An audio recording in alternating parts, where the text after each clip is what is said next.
नमस्कार मित्रों, भगवत चर्चा में एक बार फिर आप सबका स्वागत है। हम लोग भगवत गीता के 14वें अध्याय गुण त्रय विभाग योग पे चर्चा कर रहे हैं। इस अध्याय में भगवान श्री कृष्ण ने नाम के अनुरूप ही गुणों के विभाग पे चर्चा किया है। गुण किसके गुण? जड़ पदार्थों के। जड़ पदार्थों के गुणों पे क्यों चर्चा कर रहे हैं? क्योंकि जड़ पदार्थों में जो गुण होते हैं वही आत्मा को बांध लेते हैं। क्योंकि गुणों के अंदर यह विशेषता होती है कि आत्मा को यह लगता है कि ये क्रिया मैंने किया है। तो पदार्थों का गुण का मतलब क्रिया। पदार्थों के अंदर कुछ ऐसे गुण होते हैं जिससे वो क्रिया करती है, और वो जो क्रिया होती है या जिसे कर्म कहें वही चेतना के लिए अहंकार बन जाता है, और यही अहंकार बंधन बन जाता है। यही अहंकार अज्ञान कहलाता है, और मनुष्य बहुत सारे जन्मों में भटकता रहता है, योनियों में भटकता है। कभी भूत, पिशाच, यक्ष, गंधर्व, अंडज, जलज, उद्भिद सभी प्रकार की योनियों में जाता है फिर लेकिन मुक्त तभी हो पाता है जब इन जड़ पदार्थों के गुण यानी कि क्रियाओं को जान लेता है कि ये जो क्रिया है, ये जो जड़ पदार्थ में कर्म हो रहा है, ये मेरा नहीं है।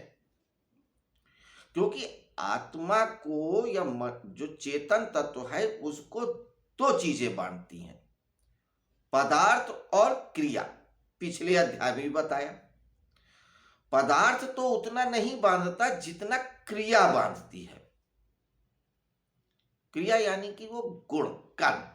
आगे जब हम इस पे चर्चा करेंगे इस अध्याय में, जो कि आज से शुरू हो रही 5वें श्लोक से, तो हम जानेंगे कि कैसे बांधती है। जो क्रिया होती है पदार्थों में वो बांधती है। हम लोग, आप देखिए, हमारे पास अगर मान लीजिए 10,000 रुपए हैं, जो नोट है, जो करेंसी है, वो जड़ पदार्थ है। ये हम किसी को दे देंगे तो हमें कोई दिक्कत नहीं है, हम उससे बंधे नहीं हैं, दे सकते हैं।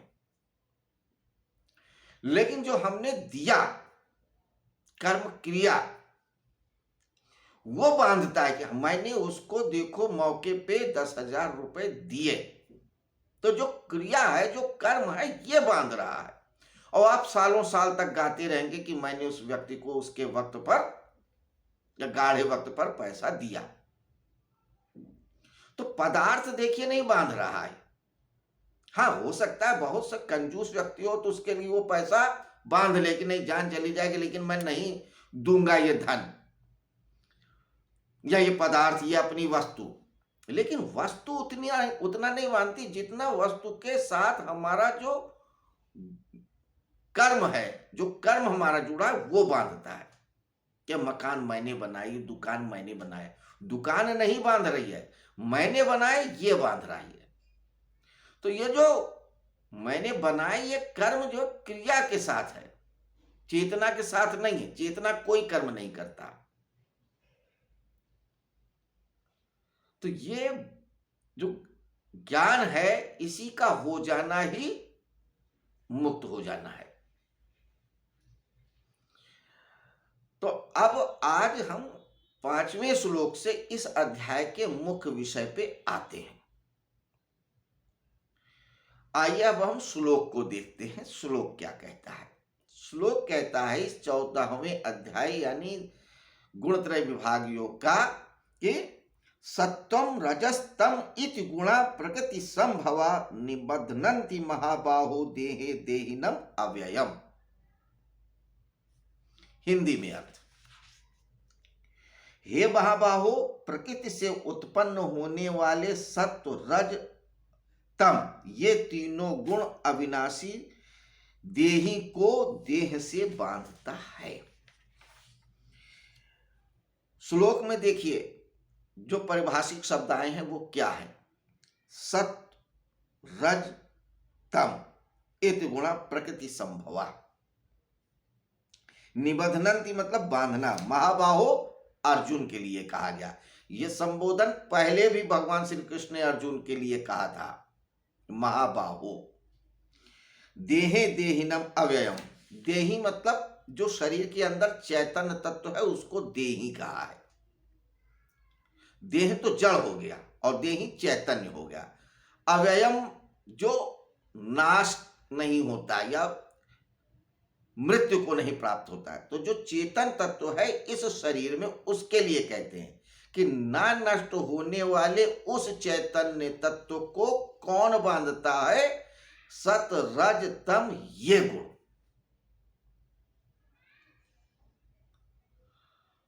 तो कौन से गुण हैं ये पदार्थों के?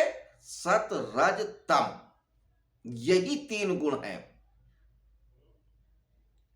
जो अज्ञान उत्पन्न करते हैं, जो बांध लेते हैं और कुछ नहीं बांधता।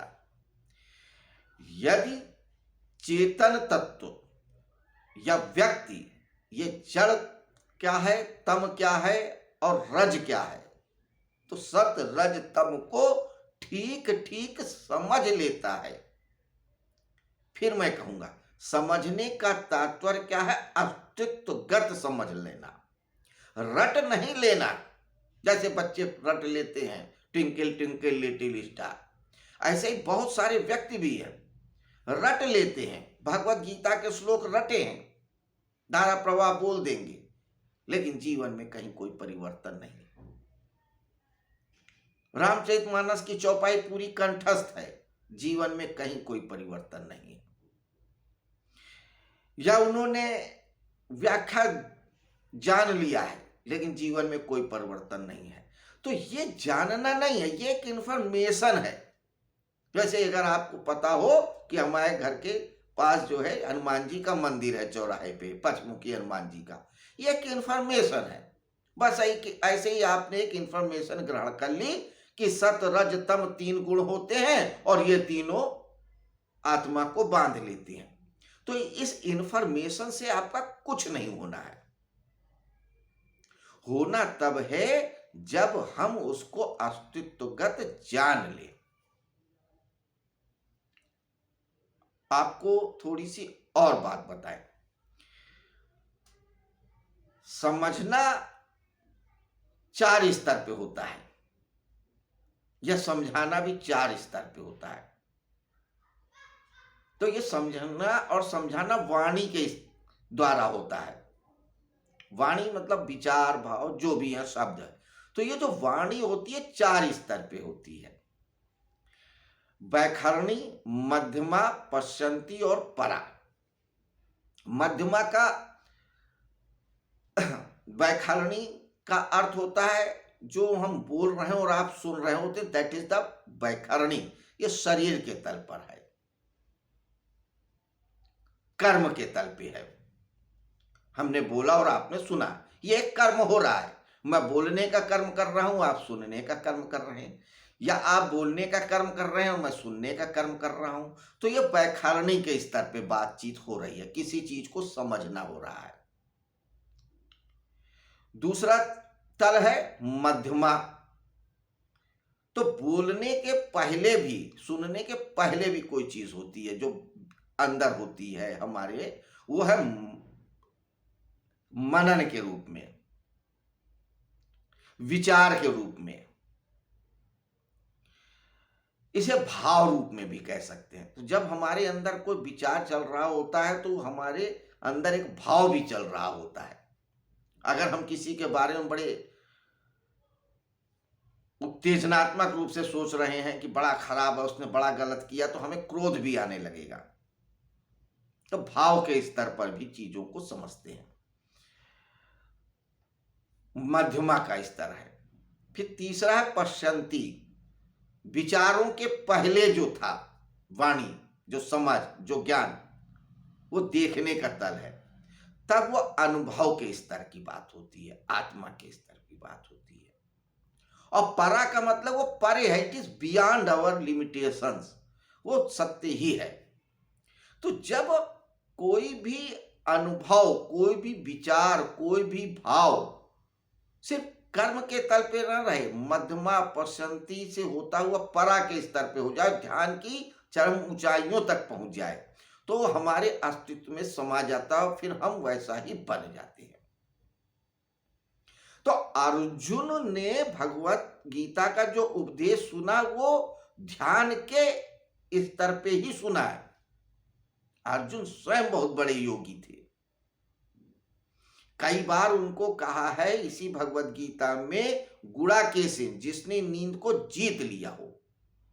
नींद के जीतने का अर्थ ही यही है कि जो नींद में भी जगा रहे। ऐसा नहीं कि अर्जुन नहीं सोते थे, अगर सोए ना व्यक्ति तो पागल हो जाएगा। लेकिन जो योगी जो जागा होता है, उसका अर्थ ये होता है कि उसकी चेतना हर समय होश पूर्ण होती है। जब सो रहा होता है तो भी उसको मालूम होता मैं सो रहा हूं। हम जागे होते हैं तो भी हमको पता नहीं होता है कि हम जागे हैं। हमारा पैर हिल रहा है, हमको पता नहीं है। हमारा हाथ हिल रहा है, हमको पता ही नहीं है। बहुत बार हो जाता है। तो अर्जुन योगी थे, उनको नींद में भी पता होता है कि मैं सो रहा हूं। तो वो ध्यान की चरम स्थिति पर थे, इसलिए उनको उपदेश भी दिया, और उसी स्थिति में उन्होंने उपदेश को ग्रहण किया, उसी स्थिति में उपदेश को सुना भी। तो ये सुनना और समझना सब कुछ ध्यान के गहरे तलों पे हो रहा है। तो हमें यहां पे चर्चा का विषय यही है कि जब हम भगवत गीता के श्लोकों को पढ़ें तो सिर्फ सुनने और सुनाने की क्रिया पे न रहें, मनन और चिंतन के स्तर पे उतरें, ध्यान करते हुए सुने। स्कूल कॉलेज में भी टीचर बच्चों से क्या कहते हैं, ध्यान से सुनो। उसे ध्यान का क्या अर्थ है, मतलब किसी विशेष भाव विचार में अपनी ऊर्जा को लगा देना। तो जब हम इन श्लोकों को सिर्फ सुने नहीं, ध्यान से सुने और जीवन में उतारे, यानी कि वाणी के सारे स्वरूपों में उतारे और श्रद्धा पूर्वक उतारे। एक बात और जान लीजिए, श्रद्धा और बुद्धि या विवेक भी बहुत जरूरी है। हम इन श्लोकों के अर्थों को पूरी श्रद्धा से सुने कि हाँ, ये श्लोक का जो अर्थ है हमारे जीवन को रूपांतरित करेगा, हमें एक उत्तर देगा, उस भाव, उस स्थिति तक पहुंचाएगा जिसकी वो बात कर रहा है, तो ही फायदा देंगे।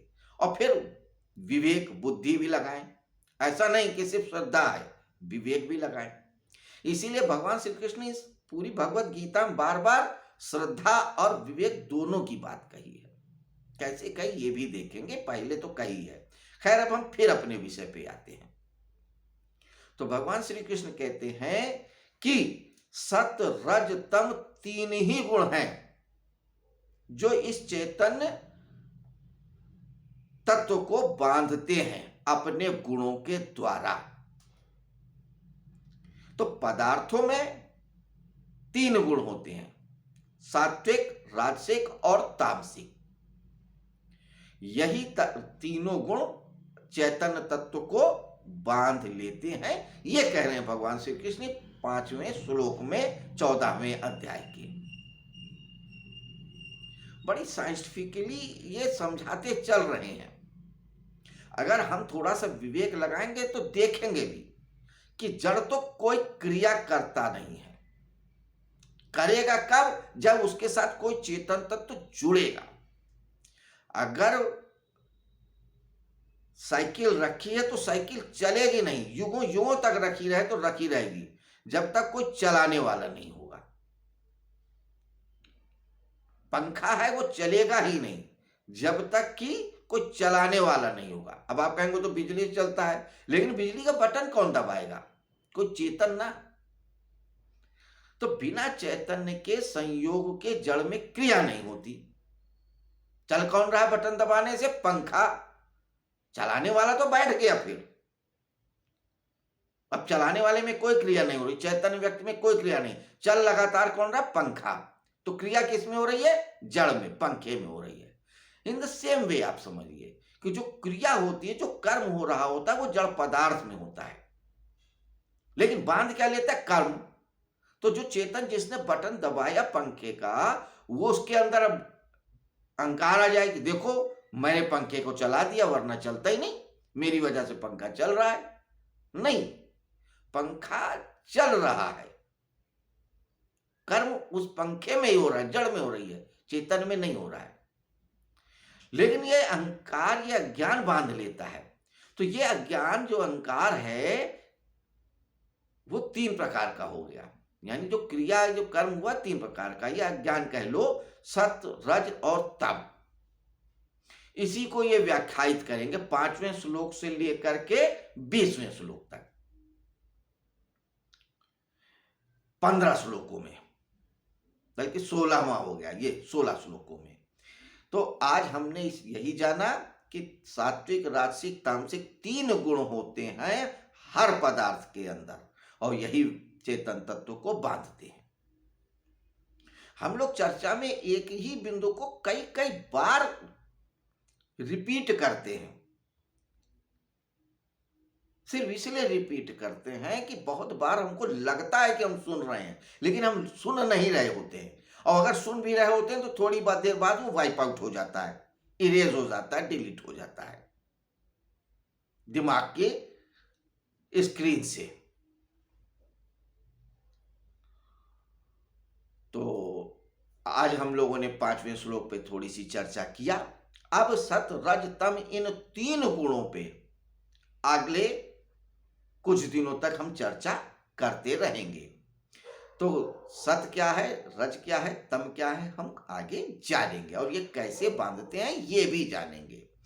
तब तक के लिए करना होगा इंतजार। फिलहाल आज के लिए नमस्कार, शुभ रात्रि।